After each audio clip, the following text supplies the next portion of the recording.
Ние ще играме на една игра, която се казва Monkey. Тук Monkey, бе. King Kong.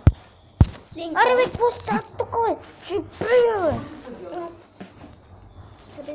Да ни гледат. Дамите ни гледат. Господата. Аре, бе. Аре, тръгвай, бе.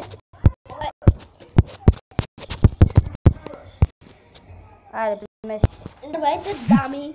И господа, сега ми гледахте от указателя. Не, тази игра ще бъгне и няма да снимам. Сега по-добре да си разкажа няколко приказки за мен. Хайде по-добре да играем. Да, игра. Не мога, защото не ми сме... Хайде по-добре да свалим друга да игра. Не мога, нямам Wi-Fi. Защо нямаш Wi-Fi? Защото тук няма рутер. Защо там има Wi-Fi? Мисля, че. Няма Wi-Fi, има мобилни данни. Тате, имаш ли интернет? Виж са тук. Или Wi-Fi? Центъра, къде? Няма Wi-Fi, има мобилни данни. Виж? Ето ти го центъра. Сега да ви кажа. Ето го. В момента съм в залата на Левски по баскетбол. Далечи не може. Уай!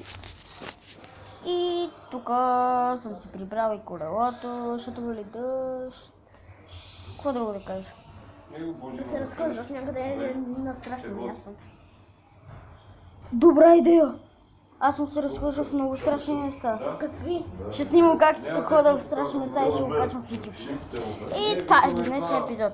1 минута и 46 секунди и радост. Бай-бай. След 3, 2...